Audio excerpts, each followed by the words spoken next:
Welcome to the On Stage podcast, where we interview musicians and members of the entertainment community.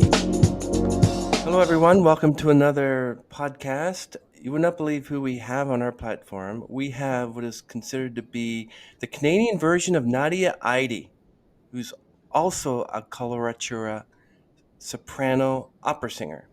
Welcome, Suzanne Rigden, to the On Stage podcast. I actually love coloraturas. I mean, they have this like oh ho ho ho ho. It's amazing just the way they sound, right? And I listen to all your videos and I'm like, yeah, that's a pristine voice right there. I'm really happy to be able to get the opportunity to interview you. Now, everyone, Suzanne, apart from being a coloratura soprano, she was born and raised in Halifax, Dartmouth, Nova Scotia, Canada, where I'm from. I'm from Toronto. And she began her singing craft on the living room hearth at 3 years old. Wow, that's quite a early time to start singing. And she comes from a musical family with fiddler grandfathers. I want to hear about that. A music teacher, pianist mom, and a jazz saxophonist, concert band clarinetist dad. Wow, amazing. And everyone, as you gather, that music has always been an important part of her life. Now, Suzanne, thank you for being here and appreciate the opportunity to interview you. Can you give us a background of who Suzanne Rigden is and what made you, even though being part of a musical family, what made you want to be a coloratura soprano, not just a soprano or an alto? Yeah. So part of it is not chosen. Part of it was just how my voice functions. So coloratura has a light sound and it has a lot of agility, the voice itself. And so when I first started singing, I didn't know that I did have this particular facility to sing high and fast. I learned over the years when I would test it with different teachers. They were like, oh, you actually have some high notes. Oh, wow, you can move your voice. So in my undergraduate degree, I was singing more soubrette roles, which would be your Suzanne, your Adina, your, let me try to think of all the other ones. We would call them the Ina Anna roles, Despina. And when I went to do my master's degree out at UBC, my teacher, Nancy Hermiston, was also a coloratura. And she was like, oh, well, you should be singing this, this, this, this. And I was like, oh, okay. I guess we're going to be learning some new repertoire. And it fit really well. And I've been singing coloratura ever since. But to go back to your first original question, I became an opera singer because I just loved being on stage. I loved the craft of it. I always loved dance, acting, and singing, and classical music just facilitated all three. I loved musical theater, but I danced, but I wasn't quite the triple threat that I should have been to go into musical theater. And opera allowed me to sing really loud and get that energy out of me, which was great.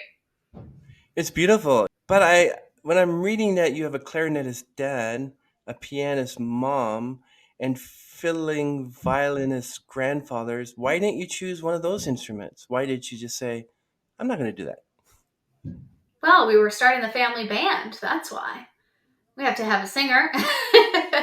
But no, I did play. I did play. I played piano. I played flute, saxophone, and while I loved those, singing just felt more natural and was sort of the easiest for me. So You're like a multi instrumentalist. I focused then on singing, and now I can play the piano and I can pick up those other instruments, but I would say I'm solely a It's singer. amazing. Yeah. Uh, Coloratura soprano is quite an interesting type of soprano sound because you go ha ha ha, like highs and lows and the first time I heard it was Nadia, of course, Mm-hmm. and it's really difficult with the voice. How you have to really, as you mentioned, you have to really push yourself What was the most difficult part for you in creating that sound? Not only just the soprano sound, but also doing the coloratura part of it. The coloratura part actually is arguably for me the easier part. I found singing long legato lines, having a sustained, longer mid range note to be more challenging to me. Interestingly enough, I have a 5-year old, and since having him, I've found that middle register in my voice. I don't know what the hormones are, I'm not sure how that happens. I have lost a note on the top, but I gained a lot of warmth in the middle. But coloratura requires a lot of flexibility with your breathing. You need to be able to, specifically if you're doing staccato notes, you need to be able to do that with your abdominals, but also just the breath. You have to sort of imagine that the breath is going at a different speed, because the higher you're singing, the more the air speed is. So the faster the speed. Imagine that you're like a sprinter. Yeah. What's the emotional feeling that you get when you start singing opera? And then you have to perform in April. She's going to be doing The Marriage of Figaro by Mozart. That is quite something. Those who are in Victoria, BC, it's at the Royal Theatre. But I will be interested in Marriage of Figaro. We all know about Mozart. Why Mhm. did you undertake The Marriage of Figaro? Did you find it an easy part to do? Or did you already, oh, this is easy. I can do it. I was offered the role, and this is my debut of Suzanne. And it was the first opera I had ever seen live. Was the Marriage of Figaro. I saw it at New York City Opera. I had nosebleed seats, and I was sitting forward in my seat, just eating up every moment of it. And since that moment, I've wanted to sing this whole role. It is arguably the biggest role I will have ever performed to date. And it's in Italian. It's a 4-hour opera. Depending on cuts, it could be a little less than that. Um, and I luckily, because it's so well known and it's a role and opera that I love, I do know quite a few excerpts from it. So that does help. But there's so much recitativo that you really have to sit down and just study. And the feeling that I get when I sing opera is a release of no other. And it depends also on the role and the emotion that you're singing. So if it's something that's really sad, you connect to a sad moment in your life and you take it from there. And so you may be reliving a sad moment for you, but you're also able to let it out. It's almost like crying. It's so Mm. cathartic at the same time. So yeah, so I hope that I will get that moment in Susanna. Although Susanna is a comedic role, there are some beautiful long sustained moments, and I'm very excited to explore it. Wow. Wow.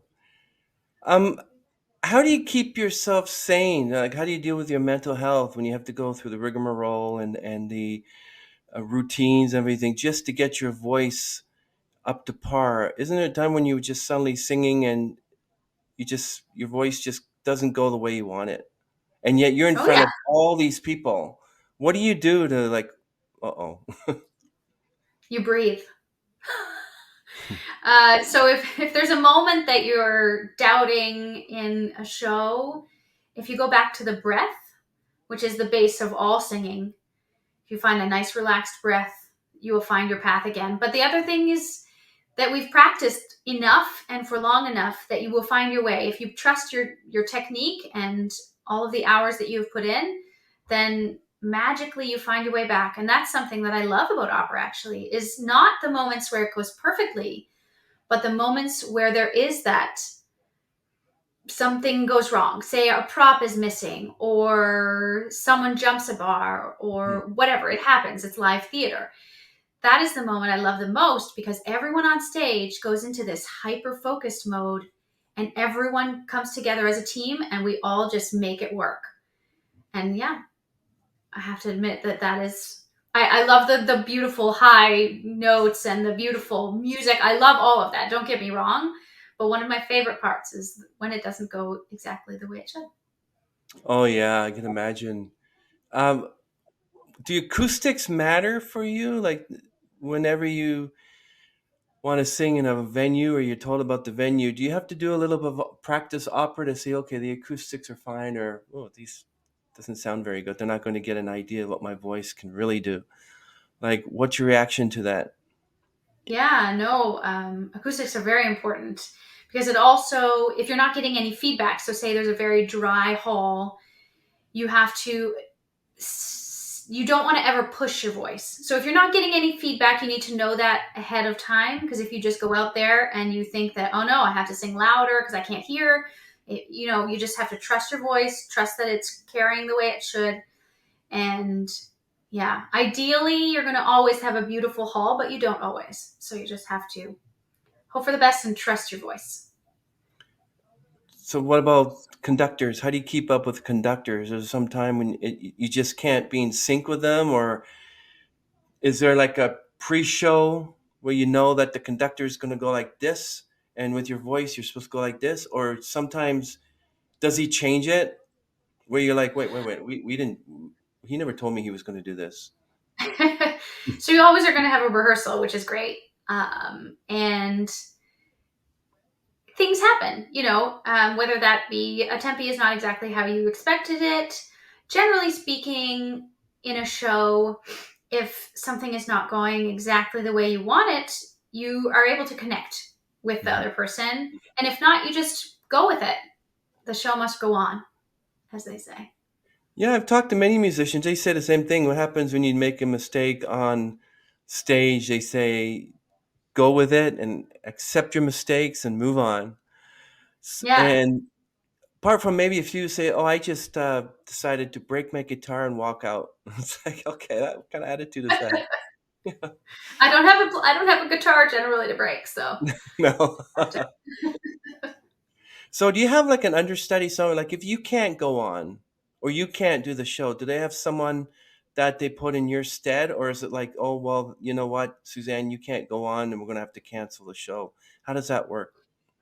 That's a great question. It depends on the company and it depends on the show. So I have been other people's understudies. So if someone got sick at the last minute, then there is someone waiting to jump in at the last minute.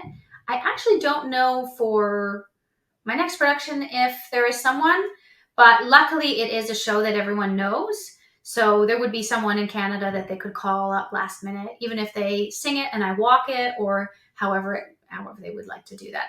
Let's like knock on wood that doesn't happen. But yeah, it would. Luckily, there are enough singers in Canada that someone should be able to jump in last minute. So, what about Italian now? You have to get the phonetics just correct. Do you have an Italian tenor who's actually opera to be there to tell you got to say it this way, you got to be it this way? Is that how it works for you?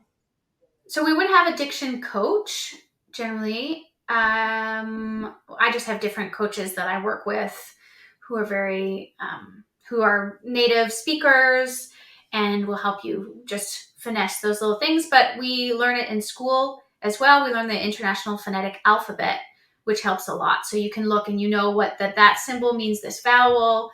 In Italian, luckily, there are more pure vowels. We have diphthongs and triphthongs, which can get a little Oh, tricky. yeah. But yeah, whereas in French, there's a lot of varying vowels and silent vowels, etc. Don't get me wrong, I love singing in French and I speak French, so it's great. But Mhm. Italian is one that luckily there's more pure vowels, and yeah, makes it a little Wow, bit what's easier. the most difficult language that you consider to learn or to sing? I don't. I mean, I've had friends tell me that Finnish is one of the hardest languages to learn, Really? but I don't know. I've never tried to learn Finnish.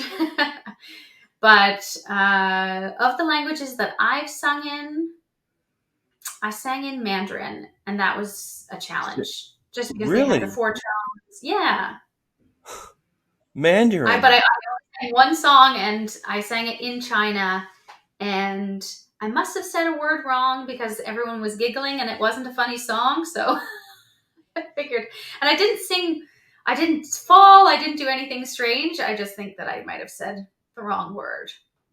Wow, that's amazing story. Suzanne, can you give me an idea? Like I've always wanted to ask, what is a chamber choir? Like I hear chamber and choral. Certainly. Like what Yeah. is that? Chamber means a smaller number. So it's not like your huge orchestra. So you're going to have a smaller, if you would have it in a chamber room. So it's not, yeah, you would have less people generally. Wow.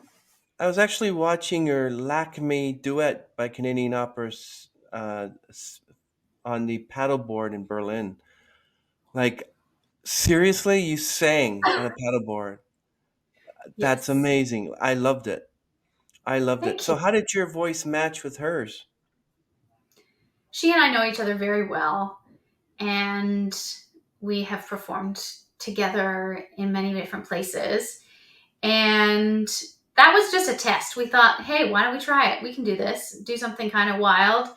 And it was during COVID, and that we had been hired to go out and do these concerts in the streets, safe distance from people. And we thought, okay, well, we had a friend who had a paddleboard. We were like, well, this will be safe. We can sing to people on the shore and outside, and it worked really well. And ironically, we thought, okay, well, it might be hard to hear because you're outside and there could be wind, but it still worked quite well together. And I feel like Christiane and I's voices line up very well because we both have a more of a forward sound, and our vibratos match pretty well, and it's just easy to sing with her because I know her so well and like her. Great voice as well as yours as well. And also, yeah. So Nessun Dorma from Turandot, the one by Puccini. I heard it sung in English. None shall sleep tonight. I don't know if you ever heard it in English, but it is phenomenal.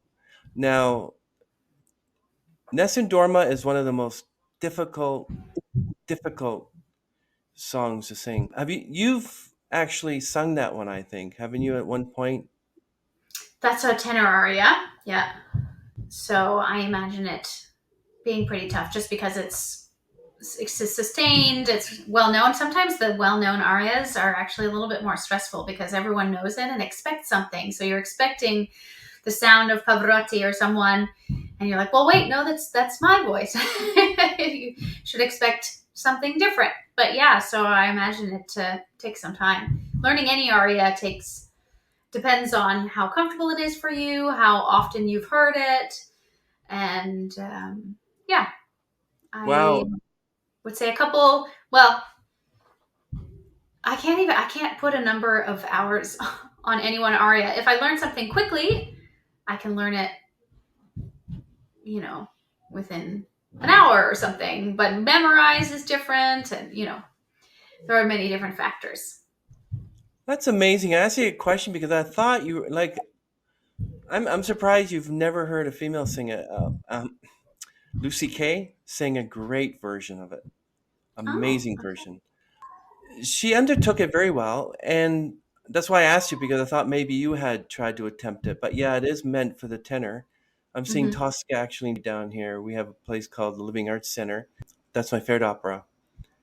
In fact, all Italian operas are my favorite. But you should check out the English version of Nessun Dorma. Okay. Well, None shall sleep tonight. But apart from that, yeah, it's. I'll tell you one thing. You put tenors and sopranos together singing the same song. So what about you? Do you ever have a conflict with a tenor or even another soprano that you're just not syncing right? no, I feel like this may sound super cheesy, but I find that the moment that the music starts, regardless of how you would feel about someone, and I've never had that feeling where I'm like, oh, I don't want to sing with that person at all. So it's hard to comment on, but I feel like music is what really connects us all. Music is a world language, and if there's no words, just music is universal. So yeah, That's if we were amazing. Wow. What's the maximum number of sopranos you've sung with? Whew, I have no idea. Hundreds, at least.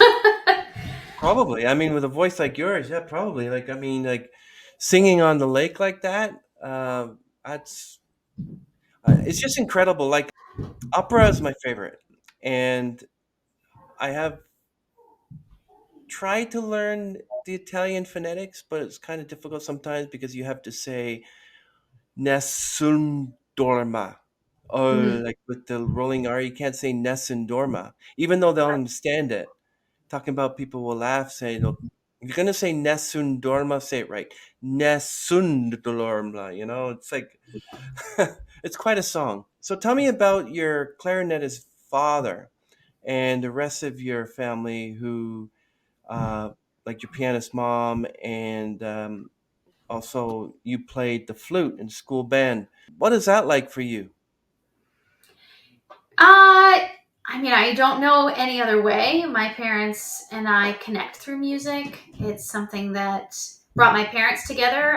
It's really what formed our family, if I'm honest. My parents met through my aunt, who is a flautist. And then my mom became my aunt's roommate, and the rest is history. But it had to do, and then my parents met, and were anyway. Um, but my dad he's an engineer, a retired engineer, who really wanted to be a musician, but we're pretty lucky also that he was able to do both. It's afforded me all of the classes and all of the dance classes and the drama classes. And so my dad still plays in, I don't even know how many bands. Around Christmas time, he was off for multiple concerts in one evening. And then I didn't see my parents in the month of December because they were at concerts all the time. And my mom, she did a performance degree, and she decided that she wanted to teach elementary music, which was lovely. And so I was brought up really in a way of music education from day one. And so it was very natural to me to be singing all the time with her. And I remember just dancing around and singing with her. So when I started taking piano lessons, she started teaching me, and then I went to someone else because we needed that separation from mom teacher mode. Wasn't super easy, so we kept it that way. And yeah, they are both still very active musicians. My mom is still working as an accompanist and pianist and choir director. And yeah, so it's our biggest bond is through music. So we go to concerts together, or I will go home and my mom will practice. My mom is learning the Marriage of Figaro so that I can go over sometimes and just practice with her. So um, yeah, it's just a nice way to connect with other people. Wow. Would you say that you're the most successful of your family? I think we're all successful, and all just it's just different ways. So I chose to do the performance side of it, but arguably my parents are more successful in the sense that my mom has created a love of music for so many children.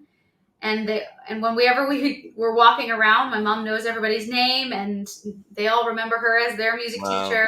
And that she instilled a love for music early on. And my father was able to still sustain a career, two careers at once, which is amazing. Mm. Um, and they helped foster my success and financially supported me for many years. I am lucky now that I don't need that, but I feel that my success is also their success. That's amazing. When was the last time you picked up a flute or played the piano or any of these other Piano, instruments? piano earlier tonight, Oh, but okay. yeah, but flute. a bit longer, probably sometime when I was home for the holidays. Is it true that it's not like you haven't ridden a bike for 5, 10 years and you get on a bike, you can ride a bike? Is it true for an instrument?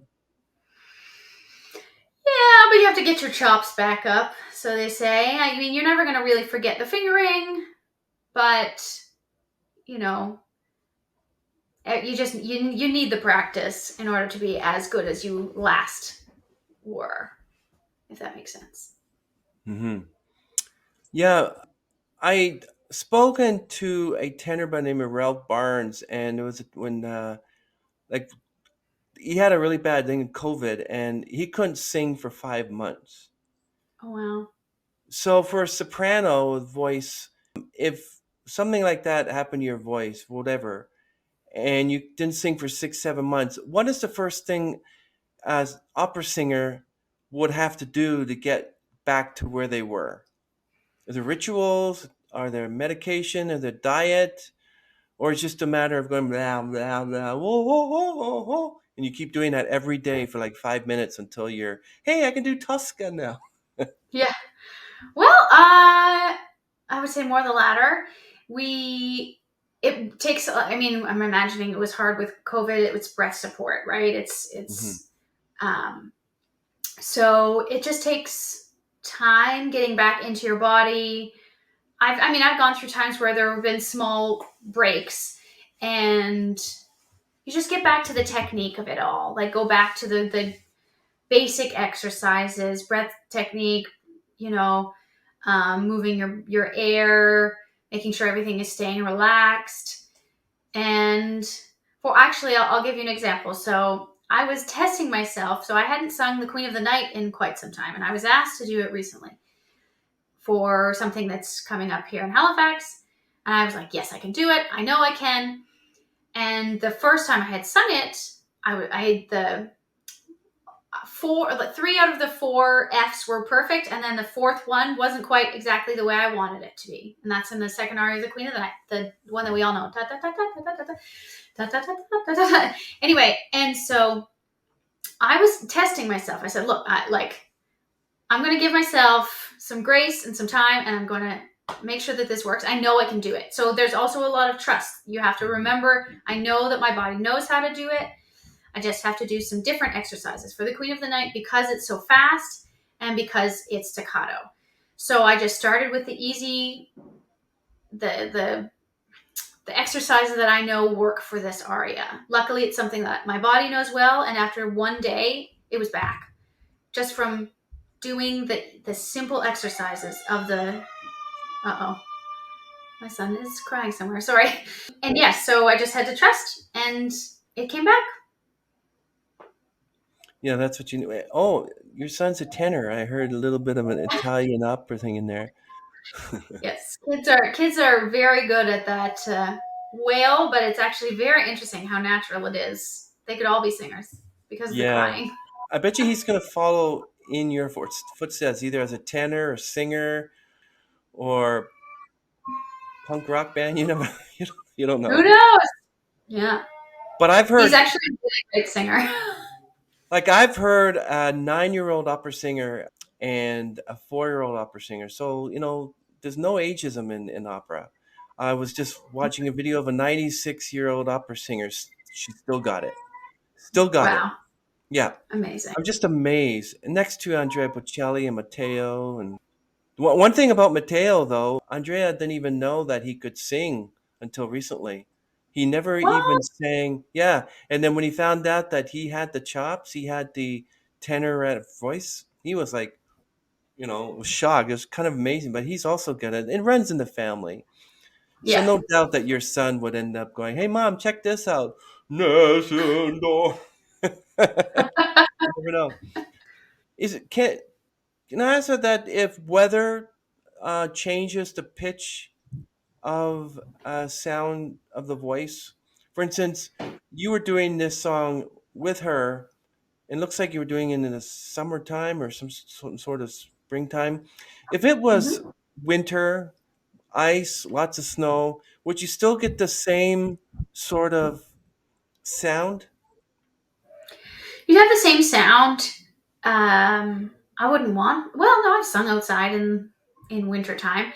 I I mean, the weather does affect you, or your environment doesn't affect how your voice feels. If it's really dry, for example, all our heating is on, so it's very dry. I'm trying to remember to put on our humidifier so that it's not so dry.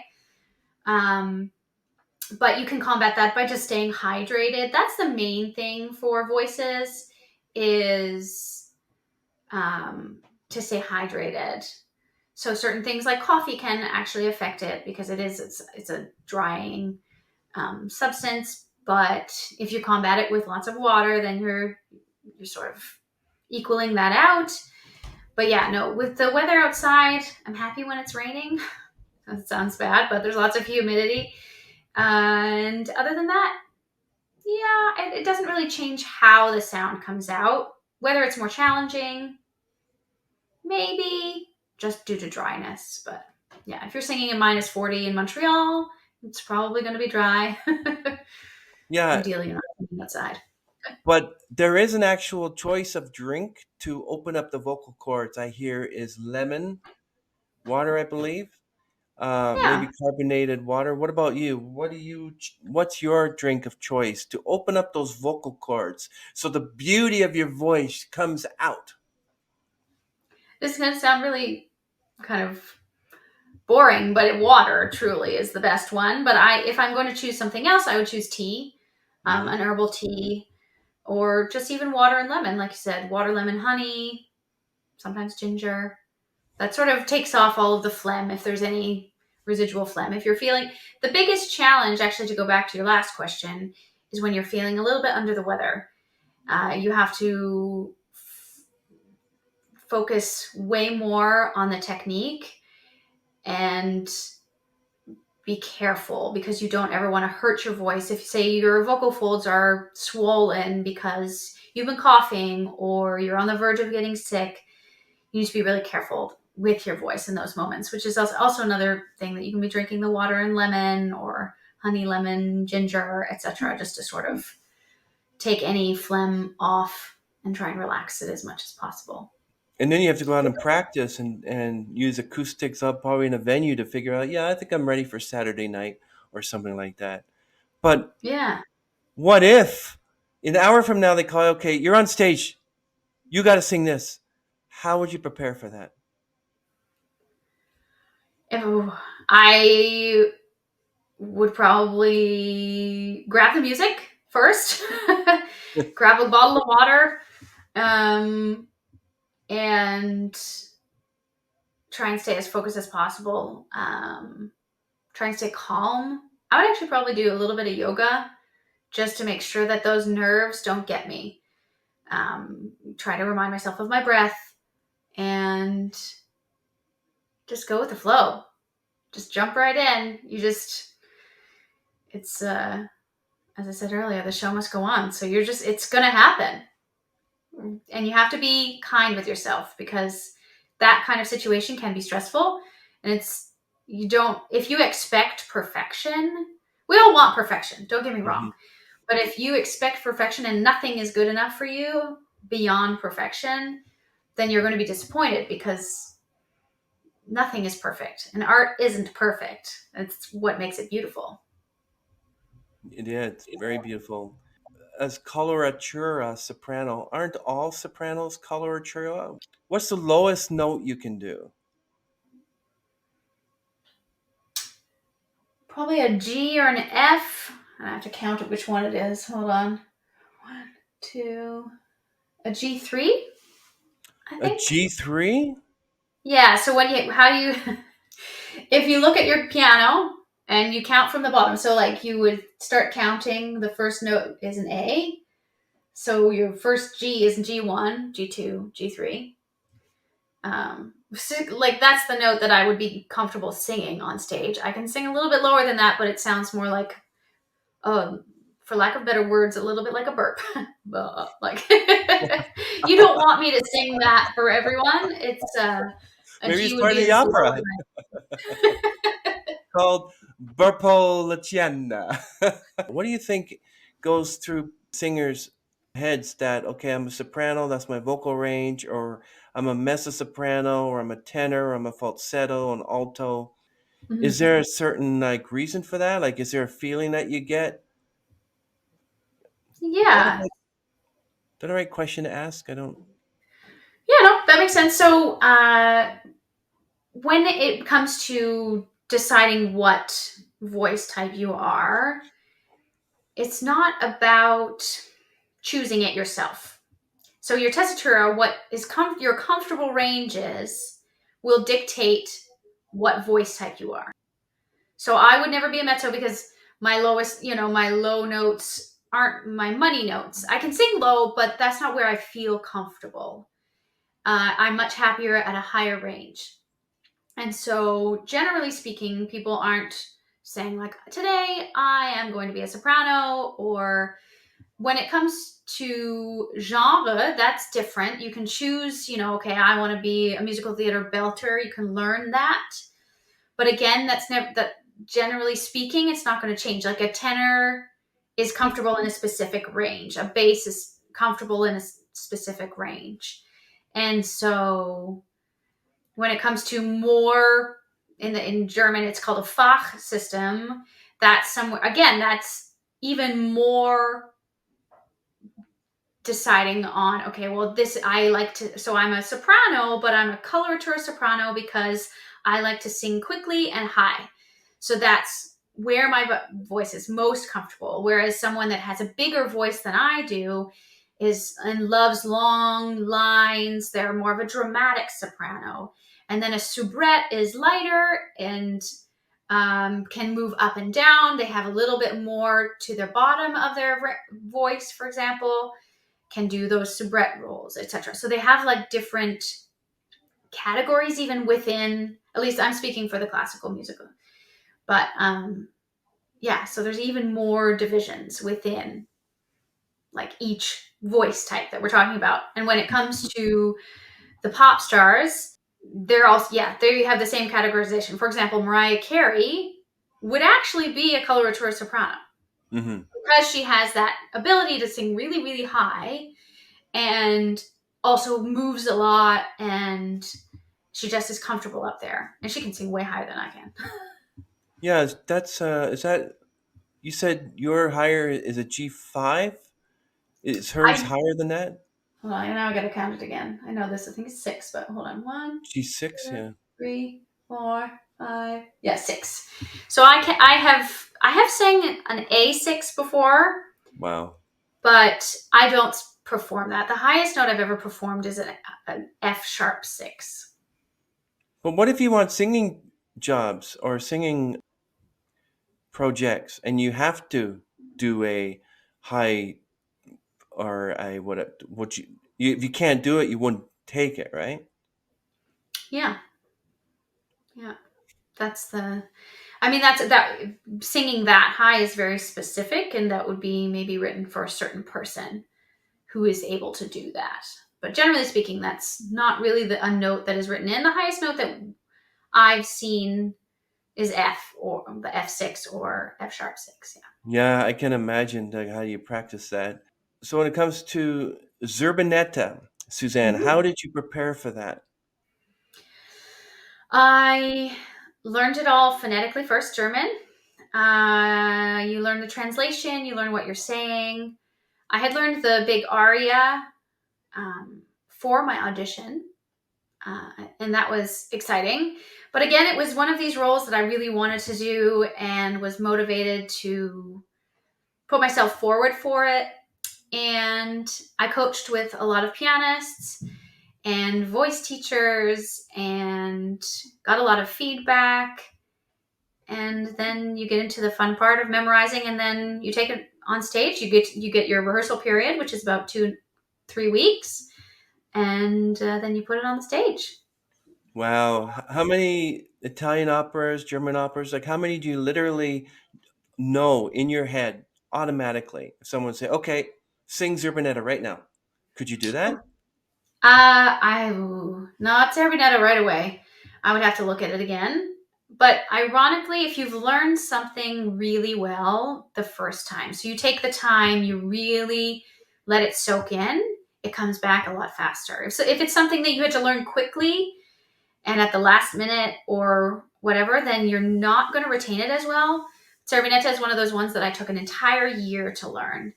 And so I gave myself the time and space to really let it absorb. So I feel like I could, if I needed to. I can sing the aria for you here, right now. But the rest of the lesser known parts, I would need to look at them for a little bit. I still think I could do it if you needed me to do it today. If you're paying me well, I'll do it. We'll discuss it. How did you, when you had a baby, you had to be there for him specifically. How did you fit that in your schedule? You're a mother and you're a coloratura soprano. How did you manage to balance them? Because you're singing and then you hear your child crying or something. How did you manage it? Yeah, so I took 6 full. So I mean, I stopped singing at around 8 months pregnant. Took some time. I just got uncomfortable because, there's not a lot of room left to take a good breath once your lungs have been pushed a little bit out of the way, etc. So I stayed home with him for 6 months, and then I did my husband came with me for auditions so he could watch him during the auditions. I I brought him on a gig with me, and I just had to have babysitters. It was a lot of organization, uh, and but it was really nice at the same time because he was small enough that it made a lot of sense. They could bring him to me at a break, or it was nice to also not my entire world had changed. And going back to opera was just a nice reminder that I was not just a mom, I was also an opera singer, and I could do both. And Mm-hmm. that it still can, it's possible. And I had a really supportive family, or still do. And, when I'm going out to Victoria now, my son's 5, so he will stay with my husband, and then my parents will help, and my mother-in-law is helping. So it takes a team effort, and it takes a lot of extra organization above and beyond what, the normal mom load is, if you will. But it's just refreshing to know that you can do both. And I know lots of people who are able to. The trick was at the beginning was just sort of compartmentalizing a bit, because I was like, I have to be in the room for this rehearsal. I can't be thinking about him. I'm here and I'm focused. So that was the trick for that. Yeah. Was your husband attracted to you because of your voice? I don't know. I'd have to ask him. But no, I know he didn't meet me through singing. He's an engineer. We met just at a party, and he didn't see me sing for quite some time, actually. So that's kind of interesting. I know he loves it. I know that he learned about opera for me, and he loves watching me perform, which is very sweet. When he's in the room, I can't look at him. Otherwise, I get he gets up teary-eyed, and then it makes me teary-eyed, and it's very sweet. So I can imagine that that's a yes in some ways. So if you're singing an opera, like for instance, when you're playing Suzanne in Marriage of Figaro, if your family was in the audience, whatever you sing in whatever opera, does it affect you because you know they're there and are watching you and you have to put on the best performance? Like, how do you do that? You just don't look at them? Yes. Well, luckily in Victoria, I won't be able to find them in the audience. The audience is quite dark, just because of all the stage lights. You can't see anything. But when I know they're in the audience, I know that they're very supportive, and they're, there for me, and they're loving me. So I know that there's, I have cheerleaders in the crowd, but at the same time, I find it a little bit stressful because I want to put on my best performance for them. So it's great to have them there, and it's also a little bit stressful. I actually very excited to ask you about so you sung in China, Estonia, Czech Republic, Italy, Austria, Israel, France, Germany, incredible, England, Indonesia. Like, what was your favorite country to sing in? Whew. I I don't know. I mean, it all has to do with what I was singing, who I was with. Um, Favorite country. I sang in Indonesia at with an old friend from university, and we stayed at this fantastic brand new resort in Ubud, which Wow. is in Bali, and it was gorgeous. So I mean, in the sense of the experience of being somewhere, we were in the middle of, like, it felt like a jungle in such a beautiful place in the world and at this beautiful resort. That was really neat. But I have to say, there were some really cool experiences that I had with Christiane, the one that I was singing with on the paddleboard in China.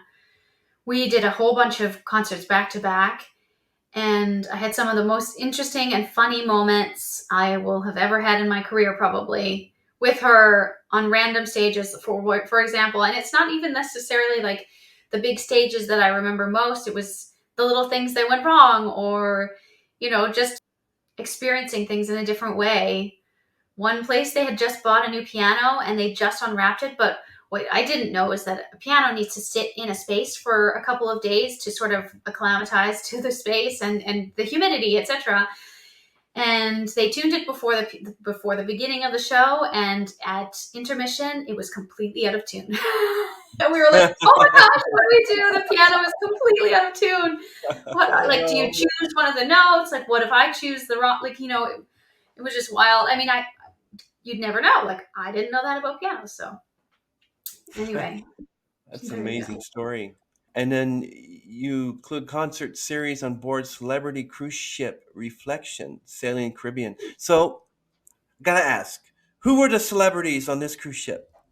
There was no celebrities. It was just the celebrity cruise ship, just the name of it. Oh, That would have been neat, what? though. You're calling it a celebrity cruise ship and there's little. Oh, I'll tell you that. There you go. Suzanne Rigden. There's your celebrity. There There you you go. go. I love it. I love it. Yes, and so you love to travel and you went to New York and Europe. And then what do you think of Jose Van Dam? Like, tell me more about Jose, Michael Plazon, and Natalie Dessay. Like, what is the one thing that you took away with working with them? Yeah, I mean, Natalie Dessay was one of my biggest idols, and something that I took away from that was just I've always idolized her, and she was amazing, and she was really down to earth. So was José Van Damme, and so was Michel Plasson. We're all just people at the end of the day, and I loved working with Natalie Dessay because she is a coloratura soprano, and she's done all the roles that I have aspired to sing, and she always makes coloratura interesting. She Mhm. finds the drama, the real dramatic reason why you should sing the coloratura. It's not just coloratura for coloratura. There's a reason why you're singing it. And yeah, she was just really. They were all just really interesting people to talk with. They worked with all the best conductors and singers of the world, and it was just really exciting being in their presence. Yeah, I bet you have a lot of fun doing that. And the word color is in coloratura. And it brings me, in fact, I spoken to a musician and they have something called synesthesia where you can hear colors. Do you hear colors as you sing? No, I don't. I wish I did, but I don't. I Is just there a certain color that you gravitate towards? Like if you had a room, what color would the walls be to make you sing even better than you did when you were in this room that has the white wall? I've never thought of it that way, to be honest. I would I would go more for the acoustic of the room. more than anything. I'd rather sing in a bathroom or a hallway where I can hear myself back, knowing that everything is in the right spot, it's right in tune or whatever. Yeah, that's a hard question. I'm gonna have to think about that one. I'll write you an email later and let you know. Yes, please.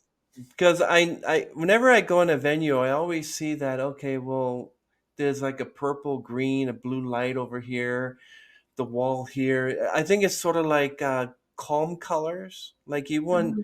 go in a venue where the walls are gray or black or color like you would never sing in a room where the walls are red, because red is sort of like an angry color. So like you're gonna sing like I'm singing, Ironically, or though, like a lot of seats in opera houses are red. I don't know why. Maybe there's a reason, but so there is a lot of red in opera houses. So So do you think of cover songs and just regular like Christmas tunes? Do you operize them?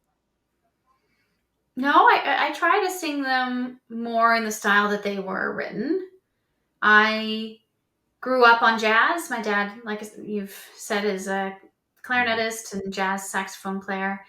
And I grew up with jazz and classical music and pop. I grew up singing different genres of music. Opera came later, more at the end of high school. And I do my best to sing in the style. I mean, I'm more inclined to go to a more operatic or classical tone. But yeah, I'll sing a jazz standard once in a while. I put on my jazz voice here and there. The pandemic has prevented people from performing, and what was it like for you? Like you couldn't perform. Did you do anything online? Did you just do a lot of practicing? Did you just sing for your family? What was that like for you? I think, like a lot of us, it was hard to motivate myself to practice without knowing when this was going to end, knowing when the next gig would come. If it got too dire, then maybe I would have to change careers altogether. I think we all went through this Hmm. strange experience together, and I still was singing. I was teaching online. I even did like a carol sing online. Hmm. That was strange because no one was singing with me, but I was leading everyone and I could see people's mouths moving, just to give you an example. Yeah, I think I went through a bit of an identity crisis to sort of figure out, okay, am I still a singer if I'm not singing? Or, like this strange feel. And I know that yes, of course you still are, you're still an artist. That's not a question now. But in those strange times, I was like, I don't even know anymore. But I've come out on the other side and found new love for it. Like I fell in love with it again, and not that I ever fell out of love with it, but uh, yeah, you just look at it with different eyes and appreciation when it was taken away from you for a while. So yeah, while I'm sure we all wish that it hadn't happened, Mm. I can still be happy that it did, in the sense, we all learned something from it. And for me, that was just falling in love with opera over and over again. Would you say that you got a full schedule? Yeah, so we were living in Germany for 5 years. I had my child over there, and the pandemic happened, and there was no going back and forth. Hmm. And this is giving you like my life story quickly, or the last 5 years. And during that time, I lost my agent. My agent left me right around the time I had my son, which was Oh. unfortunate timing.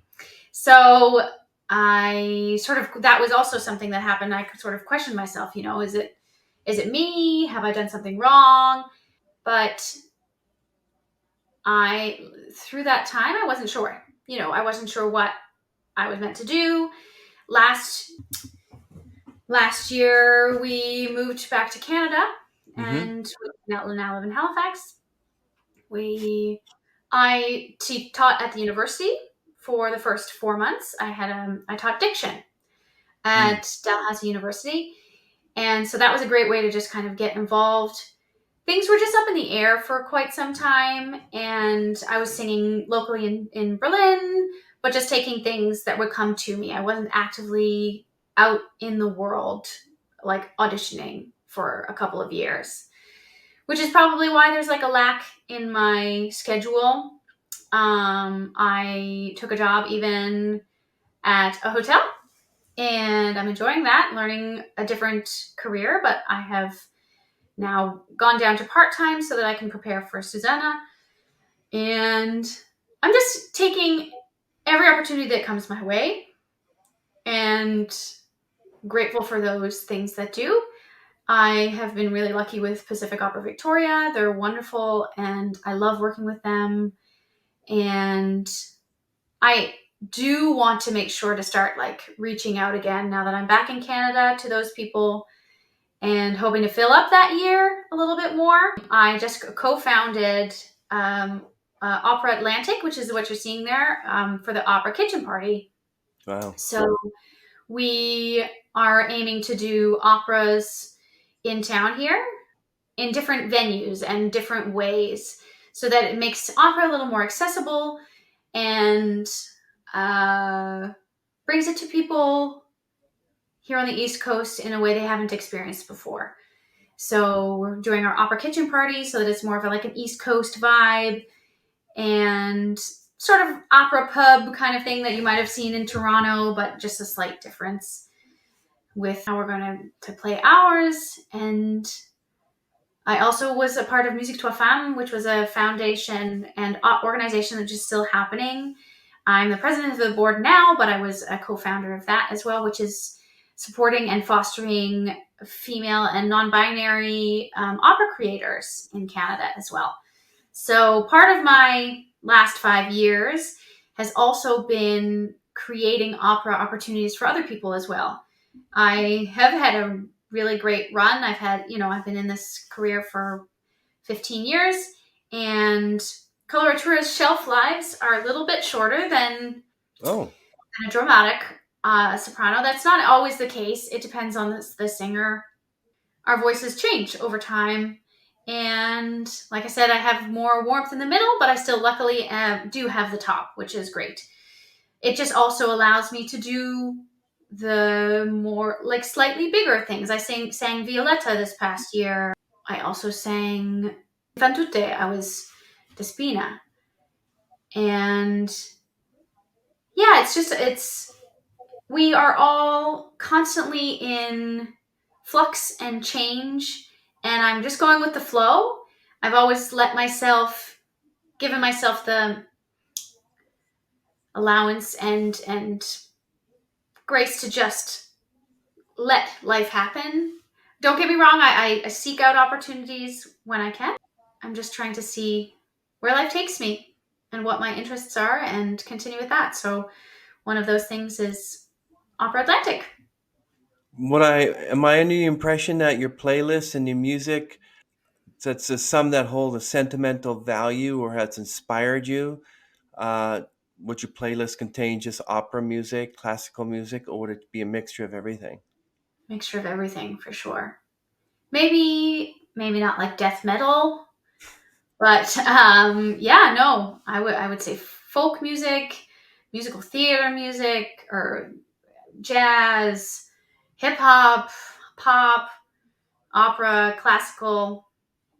Am I missing one? That is indie songwriters. Yeah, I Yeah. love all.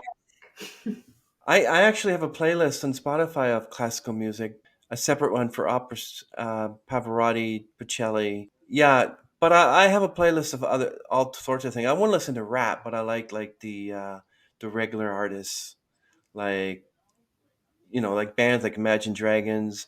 Is there a particular life lesson you learned that you would like to pass on to others? Take a breath and go with the flow.